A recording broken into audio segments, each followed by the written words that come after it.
गौरी पुत्र गणेश भगवान की जय। बोलिए श्री शंकर पार्वती भगवान की जय। जय श्री कृष्णा, राधे राधे।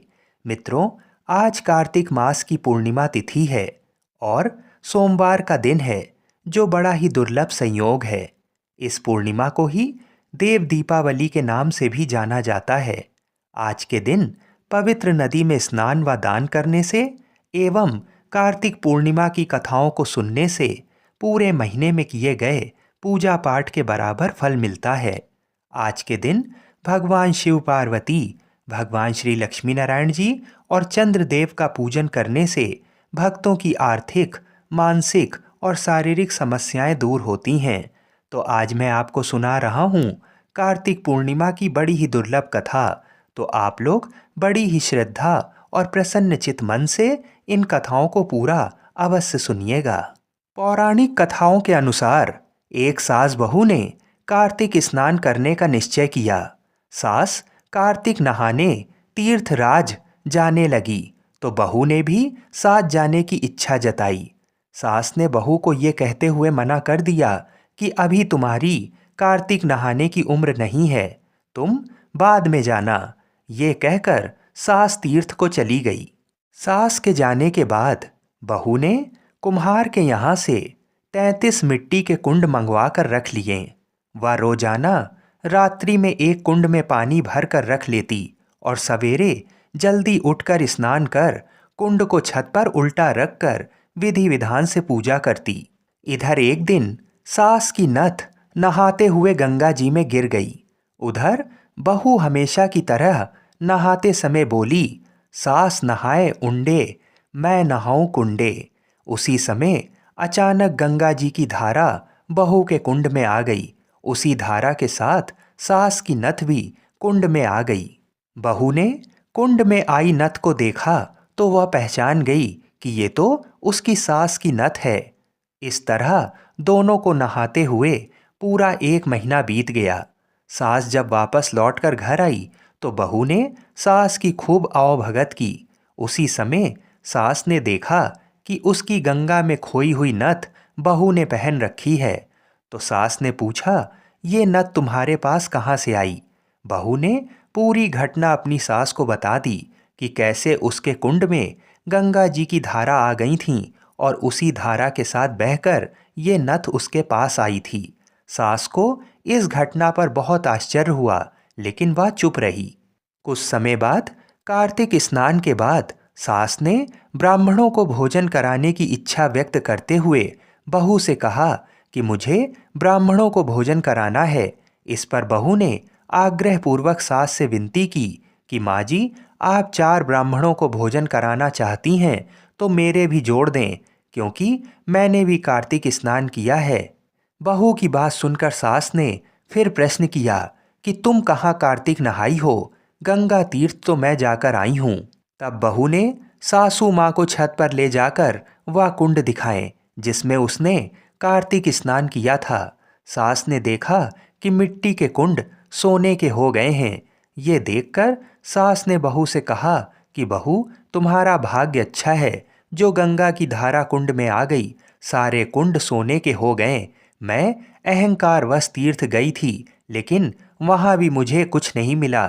तुमने सच्ची श्रद्धा और भक्ति से कार्तिक स्नान किया है, इसलिए भगवान तुम्हें इतना सब कुछ यहीं दे रहे हैं। बोलिए श्री लक्ष्मी नारायण भगवान की जय।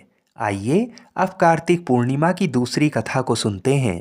एक पौराणिक कथा के अनुसार तारकासुर नामक एक राक्षस था। उसके 3 पुत्र थे, तारकक्ष, कमलाक्ष और विद्युन्माली। तारकासुर बहुत ही बलवान था। उसने धरती व स्वर्ग पर अपना आतंक मचा रखा था, जिससे परेशान होकर देवताओं ने भगवान शिव से उसका अंत करने के लिए प्रार्थना की। उनकी प्रार्थना सुनकर भगवान शिव ने तारकासुर का वध किया। इससे देवता बड़े प्रसन्न हुए। उसके 3 पुत्रों को ये सुनकर बड़ा दुख हुआ और उन्होंने इसका बदला लेने के लिए ब्रह्मा जी की घोर तपस्या की। उनकी तपस्या से प्रसन्न होकर ब्रह्मा जी ने तीनों से वरदान मांगने को कहा। तीनों ने ब्रह्मा जी से अपने अमर होने का वरदान मांगा। ब्रह्मा जी ने अमरता के अलावा कोई दूसरा वरदान मांगने को कहा। इसके बाद उन तीनों ने कुछ देर तक इस पर बहुत विचार किया और फिर ब्रह्मा जी से कहा, आप 3 अलग-अलग नगरों का निर्माण करें, जिसमें सभी बैठकर पूरी पृथ्वी और आकाश में घूम सकें। 1000 साल बाद जब हम मिलें तो हम तीनों के नगर मिलकर एक हो जाएं। जो देवता तीनों नगरों को एक ही बाण से नष्ट करने की क्षमता रखता हो, वही हमारी मृत्यु का कारण बने। उन सबकी नज़र में ये एक असंभव सा कार्य था। ब्रह्मा जी ने उन्हें ये वरदान दे दिया। तीनों वरदान पाकर बहुत खुश हुए। ब्रह्मा जी के कहने पर मैं दानव ने उनके लिए 3 नगरों का निर्माण किया। तारकक्ष के लिए सोने का, कमलाक्ष के लिए चांदी का और विद्युन्माली के लिए लोहे का नगर बनाया गया। तीनों ने मिलकर तीनों लोकों पर अपना अधिकार जमा लिया। इंद्र देवता इन तीनों राक्षसों से भयभीत हुए और भगवान शंकर की शरण में गए।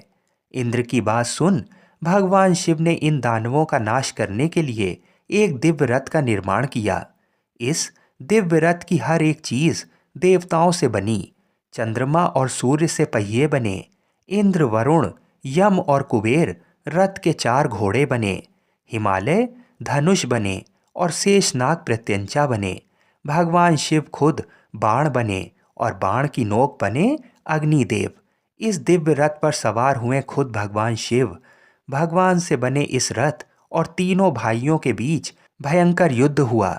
जैसे ही ये तीनों रथ एक सीध में आए, भगवान शिव ने बाण छोड़ तीनों का नाश कर दिया। इसी वध के बाद भगवान शिव को त्रिपुरारी कहा जाने लगा। ये वध कार्तिक मास की पूर्णिमा को हुआ, इसलिए इस दिन को त्रिपुरी पूर्णिमा नाम से भी जाना जाने लगा। बोलिए श्री शंकर पार्वती भगवान की जय। अन्य कथा के अनुसार द्वापर युग में एक समय की बात है कि यशोदा जी ने श्री कृष्ण जी से कहा, हे कृष्ण, तुम सारे संसार के उत्पन्न करता, पोषण तथा उसके संहार करता हो। आज कोई ऐसा व्रत मुझसे कहो जिसके करने से मृत्यु लोक में स्त्रियों को विधवा होने का भय ना रहे तथा ये व्रत सभी मनुष्यों की मनोकामनाओं को पूर्ण करने वाला हो। तब भगवान श्री कृष्ण जी कहने लगे, हे माता, आपने अति सुंदर प्रश्न किया है। मैं आपसे ऐसे ही व्रत को सविस्तार कहता हूँ। सौभाग्य की प्राप्ति के लिए स्त्रियों को 32 पूर्णिमाओं का व्रत करना चाहिए। इस व्रत को करने से स्त्रियों को सौभाग्य संपत्ति मिलती है। यह व्रत अचल सौभाग्य को देने वाला और भगवान शंकर के प्रति मनुष्य मात्र की भक्ति को बढ़ाने वाला है। यशोदा जी कहने लगी, हे कृष्ण, सर्वप्रथम इस व्रत को मृत्यु लोक में किसने किया था? इसके विषय विस्तार पूर्वक मुझसे कहो। तब श्री कृष्ण जी कहने लगे कि इस भूमंडल पर एक अत्यंत प्रसिद्ध राजा, चंद्रहास से पालित अनेक प्रकार के रत्नों से परिपूर्ण कातिका नाम की एक नगरी थी। वहाँ धनेश्वर नाम का एक ब्राह्मण रहता था और इसकी स्त्री अति सुशील रूपवती थी। दोनों ही उस नगरी में बड़े प्रेम के साथ रहते थे।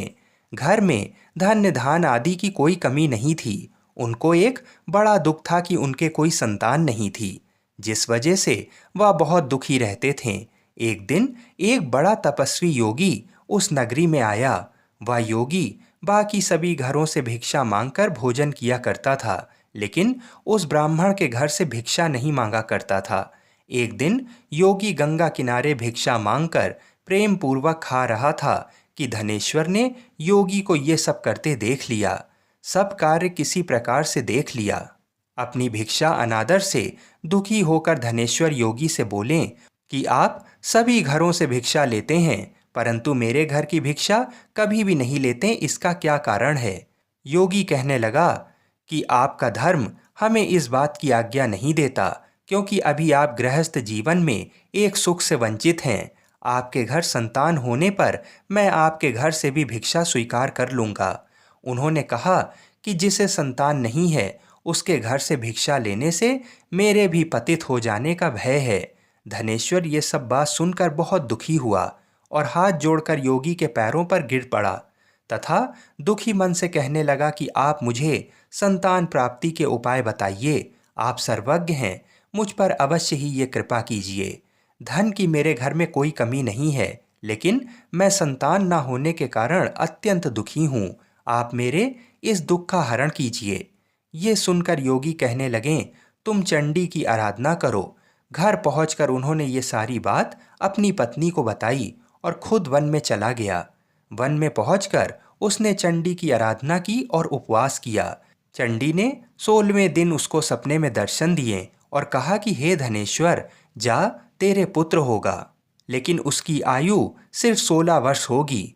16 वर्ष की आयु में ही उसकी मृत्यु हो जाएगी। अगर तुम दोनों स्त्री और पुरुष 32 पूर्णिमाओं का व्रत करोगे तो वह दीर्घायु हो जाएगा। जितनी तुम्हारी सामर्थ हो उतने आंचे के दिए जलाकर शिव जी का पूजन करना, लेकिन पूर्णमासी 32 ही होनी चाहिए। सुबह होते ही तुम्हें इस स्थान के पास एक आम का पेड़ दिखाई देगा। उस पर चढ़कर एक फल तोड़कर अपने घर चले जाना। अपनी स्त्री को इस बारे में बताना। सुबह स्नान होने के बाद वह स्वच्छ होकर शंकर जी का ध्यान करके उस फल को खा ले, तब शंकर भगवान की कृपा से उसको गर्भ हो जाएगा। जब ब्राह्मण सुबह उठा तो उसे उस स्थान पर आम का पेड़ दिखाई दिया और वह उससे फल तोड़ने के लिए चढ़ा, लेकिन वह पेड़ पर नहीं चढ़ पा रहा था। ये देखकर उसे बड़ी चिंता हुई। उसने भगवान गणेश की उपासना की और कहा, हे दयानिधे, अपने भक्तों के विघ्नों का नाश करके उनके मंगल कार्य को करने वाले, दुष्ट का नाश करने वाले, रिद्धि सिद्धि देने वाले, आप मुझे इतना बल दें कि मैं अपनी मनोकामना पूरी कर सकूं। इसके बाद वह पेड़ से फल तोड़कर अपनी पत्नी के पास पहुंचा। उसकी पत्नी ने अपने पति के कहे अनुसार इस फल को खा लिया और वह गर्भवती हो गई। देवी की कृपा से उसे बहुत सुंदर पुत्र पैदा हुआ। उसका नाम उन्होंने देवी दास रखा। माता पिता के हर्ष और शोक के साथ वह बालक बढ़ने लगा। भगवान की कृपा से बालक बहुत ही सुंदर था, सुशील और पढ़ाई लिखाई में भी बहुत ही निपुण था। दुर्गा जी के कथा अनुसार उसकी माता ने 32 पूर्णमासी का व्रत रखा। जैसे ही 16वां वर्ष लगा, दोनों पति पत्नी बहुत दुखी हुए। कहीं उनके पुत्र की मृत्यु ना हो जाए, ऐसा ही वे दिन रात सोचा करते थे। उन्होंने सोचा कि अगर उनके सामने ये सब हुआ तो वह ये कैसे देख पाएंगे। तभी उन्होंने देवीदास के मामा को बुलाया और 1 वर्ष के लिए देवीदास को काशी में पढ़ने के लिए भेज दिया। 1 वर्ष के बाद उसे वापस लेकर आ जाना, ऐसा देवीदास के माता पिता ने कहा। देवीदास अपने मामा के साथ एक घोड़े पर सवार होकर चल दिया। उसके मामा को भी ये बात पता नहीं थी। दोनों पति पत्नी 32 पूर्णमासी का व्रत पूरा करने लगे। दूसरी तरफ मामा और भांजा दोनों रात गुजारने के लिए रास्ते में एक गांव में रुके। उस दिन उस गांव में ब्राह्मण की कन्या का विवाह होने वाला था। जिस धर्मशाला में वर और बारात के बाकी लोग रुके हुए थे, उसी धर्मशाला में देवीदास और उसका मामा ठहर गए। उधर कन्या को तेल आदि चढ़ने के बाद जब लग्न का समय आया तो वर की तबीयत खराब हो गई। वर के पिता ने अपने परिवार वालों से विचार विमर्श करके कहा कि ये देवीदास मेरे पुत्र जैसा ही है, मैं इसके साथ लग्न करा दूं और बाद में बाकी सारे काम मेरे बेटे के साथ पूरे हो जाएंगे। ऐसा कहने के बाद वर के पिता देवीदास को मांगने के लिए उसके मामा के पास गए और उन्हें सारी बात बताई। मामा ने कहा कि कन्यादान में जो कुछ भी मिलेगा वो हमें दे दिया जाए। वर के पिता ने ये बात स्वीकार कर ली। इसके बाद देवीदास का विवाह कन्या के साथ संपन्न हो गया। इसके बाद वह अपनी पत्नी के साथ भोजन ना कर सका और मन में विचार करने लगा कि ना जाने ये किसकी पत्नी होगी। ये सोचकर उसकी आंखों में आंसू आ गए। तब वधू ने पूछा कि क्या बात है, आप उदास क्यों हैं? तब उसने सारी बातें पत्नी को बता दी। तब कन्या कहने लगी कि यह ब्रह्म विवाह के विपरीत है। आप ही मेरे पति हैं, मैं आपकी ही पत्नी रहूंगी, किसी अन्य की कभी नहीं। तब देवीदास ने कहा, ऐसा मत करिए, क्योंकि मेरी आयु बहुत कम है, मेरे बाद आपका क्या होगा। लेकिन उसकी पत्नी नहीं मानी और बोली, स्वामी आप भोजन कीजिए। दोनों रात में सोने के लिए चले गए। सुबह देवीदास ने पत्नी को 4 नगों से जड़ी एक अंगूठी दी और एक रुमाल दिया और बोला कि हे प्रिये, इसे लो और संकेत समझकर स्थिर चित हो जाओ। मेरे मरण और जीवन जानने के लिए एक पुष्प वाटिका बना लो। उसमें सुगंधी वाली एक नव मल्लिका लगा दो। उसको प्रतिदिन जल से सींचा करो और आनंद के साथ खेलो कूदो। जिस समय और जिस दिन मेरा प्राण अंत होगा उस दिन ये फूल सूख जाएंगे। जब ये फिर से हरे हो जाएं तो जान लेना मैं जीवित हूँ। ये समझाकर वह वहाँ से चला गया। इसके बाद जब वर और बाकी बाराती मंडप में आए तो कन्या ने उसे देखकर कहा कि ये मेरा पति नहीं है। मेरे पति वह हैं जिनके साथ मेरा रात में विवाह हुआ है। इसके बाद मेरा विवाह नहीं हुआ। अगर ये वही हैं तो ये बताएं कि मैंने इसको क्या दिया है। साथ ही कन्यादान के समय जो आभूषण मिले हैं उन्हें दिखाएं। कन्या की ये सारी बातें सुनकर वह कहने लगा कि मैं ये सब नहीं जानता। इसके बाद सारी बारात भी अपमानित होकर लौट गई। भगवान कृष्ण बोले, हे माता, इस प्रकार देवीदास काशी चला गया। कुछ समय जब बीत गया तो एक सर्प उसको डसने के लिए वहाँ आया, लेकिन वह उसको काट नहीं पाया क्योंकि उसकी माता ने पहले ही 32 पूर्णिमा का व्रत कर लिए थे। इसके बाद खुद काल वहाँ पहुँचा। भगवान की कृपा से तभी वहाँ माता पार्वती और भगवान गणेश आ गए। देवीदास को मूर्छित दशा में देखकर माता पार्वती ने भगवान शिव से प्रार्थना की कि महाराज, इस बालक की माता ने पहले ही 32 पूर्णिमा के व्रत कर लिए हैं, आप इसको प्राण दान दें। भगवान शिव ने माता पार्वती के कहने पर उसे प्राण दान दे दिया। उधर उसकी पत्नी उसके काल की प्रतीक्षा कर रही थी। उसकी पत्नी ने जाकर देखा कि पुष्प और पत्र दोनों ही नहीं है तो उसको बहुत आश्चर्य हुआ, और जब उसने देखा कि पुष्प वाटिका फिर से हरी हो गई है तो वह समझ गई कि उसका पति जिंदा हो गया है। इसके बाद वह बहुत ही प्रसन्न होकर अपने पिता से कहने लगी कि मेरे पति जीवित हैं, उनको ढूंढिए। जब 16वां वर्ष व्यतीत हो गया तो देवीदास भी अपने मामा के साथ काशी चल दिया।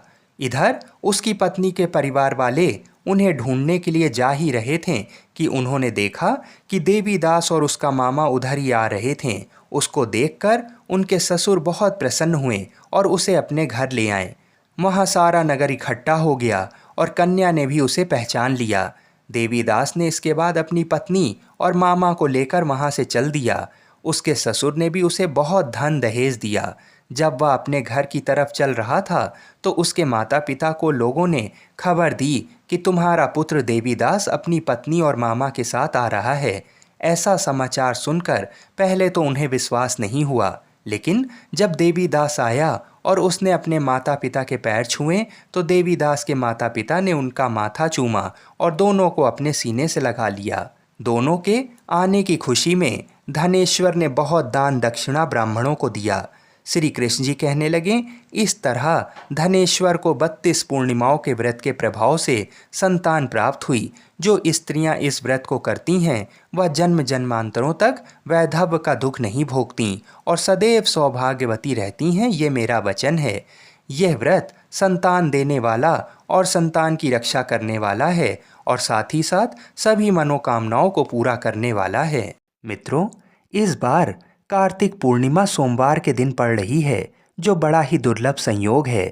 तो आज के दिन सोमवार की व्रत कथा को भी अवश्य सुनना चाहिए। और उसके बाद भगवान शिव और माता पार्वती की एक बड़ी ही सुंदर मनोकामनाओं को पूरी करने वाली कथा को भी सुनेंगे। तो आप लोग पूरी कथाओं को बड़े ही ध्यान से सुनिएगा। एक साहूकार था जो भगवान शिव का अनन्य भक्त था। उसके पास धन धान किसी भी चीज़ की कमी नहीं थी, लेकिन उसकी कोई संतान नहीं थी और वह इसी कामना को लेकर रोज शिव जी के मंदिर जाकर दीपक जलाता था। उसके इस भक्ति भाव को देखकर एक दिन माता पार्वती ने शिव जी से कहा कि प्रभु, ये साहूकार आपका अनन्य भक्त है, इसको किसी बात का कष्ट है तो आपको इसे अवश्य दूर करना चाहिए। शिव जी बोले, हे पार्वती, इस साहूकार के पास पुत्र नहीं है, ये इसी से दुखी रहता है। माता पार्वती कहती हैं कि हे ईश्वर, कृपा करके इसे पुत्र का वरदान दे दीजिए। तब भोलेनाथ ने कहा कि हे पार्वती, साहूकार के भाग में पुत्र का योग नहीं है। ऐसे में अगर इसे पुत्र प्राप्ति का वरदान मिल भी गया तो वह केवल 12 वर्ष की आयु तक ही जीवित रहेगा। ये सुनने के बाद भी माता पार्वती ने कहा, हे प्रभु, आपको इस साहूकार को पुत्र का वर देना ही होगा, अन्यथा भक्त क्यों आपकी सेवा या पूजा करेंगे। माता के बार बार कहने से भोलेनाथ ने साहूकार को पुत्र का वरदान दिया, लेकिन ये भी कहा कि वह केवल 12 वर्षों तक ही जीवित रहेगा। साहूकार ये सारी बातें सुन रहा था, इसलिए उसे ना तो खुशी हुई और ना ही दुख। वह पहले की तरह भोलेनाथ की पूजा अर्चना करता रहा। उधर सेठानी गर्भवती हुई और 9वें महीने उसे सुंदर से बालक की प्राप्ति हुई। परिवार में खूब हर्षोल्लास मनाया गया, लेकिन साहूकार पहले की तरह रहा और उसने बालक की 12 वर्ष की आयु का जिक्र किसी से भी नहीं किया। जब बालक 11 वर्ष की आयु का हो गया तो एक दिन साहूकार की सेठानी ने बालक के विवाह के लिए कहा, तो साहूकार ने कहा कि वह अभी बालक को पढ़ने के लिए काशी भेजेगा। इसके बाद उसने बालक के मामा जी को बुलाया और कहा कि इसे काशी पढ़ने के लिए ले जाओ और रास्ते में जिस भी स्थान पर रुकना वहाँ यज्ञ करते और ब्राह्मणों को भोजन कराते हुए आगे बढ़ना। वे लोग ये सब करते हुए ही आगे बढ़ रहे थे कि रास्ते में एक राजकुमारी का विवाह था। जिससे उसका विवाह होना था वह एक आँख से काना था। तो उसके पिता ने जब अति सुंदर साहूकार के बेटे को देखा तो उनके मन में आया कि क्यों ना इसे ही घोड़ी पर बिठाकर शादी के सारे कार्य संपन्न करा दिए जाएं। तो उन्होंने मामा से बात की और कहा कि इसके बदले में वह अथाह धन देंगे, तो वह भी राजी हो गया। इसके बाद साहूकार का बेटा विवाह की वेदी पर बैठ गया और जब विवाह कार्य संपन्न हो गया तो जाने से पहले उसने राजकुमारी की चुंदरी के पल्ले पर लिखा कि तेरा विवाह तो मेरे साथ हुआ है, लेकिन जिस राजकुमार के साथ भेजेंगे वह तो एक आँख का काना है। इसके बाद वह अपने मामा के साथ काशी के लिए चला गया। उधर जब राजकुमारी ने अपनी चुनरी पर यह लिखा हुआ पाया तो उसने राजकुमार के साथ जाने को मना कर दिया। तो राजा ने भी अपनी पुत्री को बारात के साथ विदा नहीं किया। बारात वापस लौट गई। उधर मामा और भांजे काशी पहुंच गए थे। एक दिन जब मामा ने यज्ञ रचा रखा था और भांजा बहुत देर तक बाहर नहीं आया तो मामा ने अंदर जाकर देखा तो भांजे के प्राण निकल चुके थे।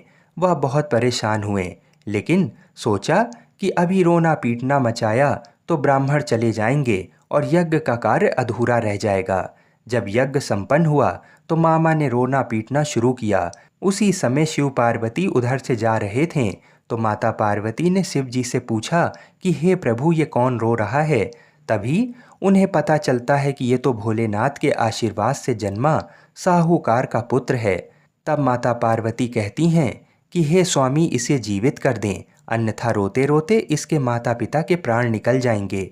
तब भोलेनाथ ने कहा कि हे पार्वती, इसकी आयु इतनी ही थी, सो वह भोग चुका। लेकिन माँ के बार बार आग्रह करने पर भोलेनाथ ने उसे जीवित कर दिया। लड़का ओम नमः शिवाय कहते हुए जी उठा और मामा भांजे दोनों ने ईश्वर को धन्यवाद दिया और अपनी नगरी को ओर लौट गए। रास्ते में वही नगर पड़ा और राजकुमारी ने उन्हें पहचान लिया। तब राजा ने राजकुमारी को साहूकार के बेटे के साथ बहुत सारा धन्य धान दे के विदा किया। उधर साहूकार और उसकी पत्नी छत पर बैठे थे। उन्होंने ये प्रण कर रखा था कि यदि उनका पुत्र सकुशल ना लौटा तो वह छत से कूदकर अपने प्राण त्याग देंगे। तभी लड़के के मामा ने आकर साहूकार के बेटे और बहू के आने का समाचार सुनाया, लेकिन वे नहीं माने। तो मामा ने शपथ पूर्वक कहा। तब तो दोनों को विश्वास हो ही गया और दोनों ने अपने बेटे बहू का स्वागत किया। उसी रात साहूकार को स्वप्न में शिव जी ने दर्शन दिया और कहा कि तुम्हारे पूजन से मैं प्रसन्न हुआ। इसी प्रकार जो भी व्यक्ति इस कथा को पढ़ेगा या सुनेगा उसके समस्त दुख दूर हो जाएंगे और मनोवांछित सभी मनोकामनाओं की पूर्ति होगी।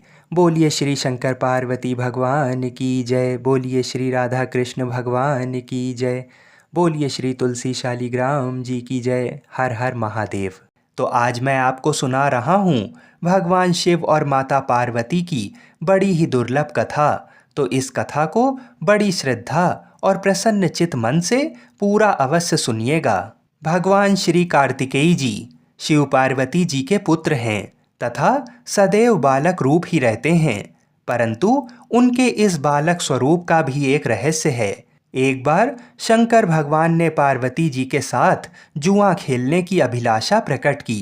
खेल में भगवान शंकर जी अपना सब कुछ हार गए। हारने के बाद भोलेनाथ जी अपनी लीला को रचते हुए पत्तों के वस्त्र पहनकर गंगा के तट पर चले गए। कार्तिकेय जी को जब सारी बात पता चली तो वह माता पार्वती से समस्त वस्तुएं वापस लेने के लिए आए। इस बार खेल में पार्वती जी हार गईं तथा कार्तिकेय जी शंकर जी का सारा सामान लेकर वापस चले गए। अब इधर पार्वती जी भी चिंतित हो गईं कि सारा सामान भी गया तथा पति भी दूर हो गए। पार्वती जी ने अपनी व्यथा अपने प्रिय पुत्र गणेश जी को बताई तो मात्र भक्त गणेश जी स्वयं जुआ खेलने शंकर भगवान जी के पास पहुंचे।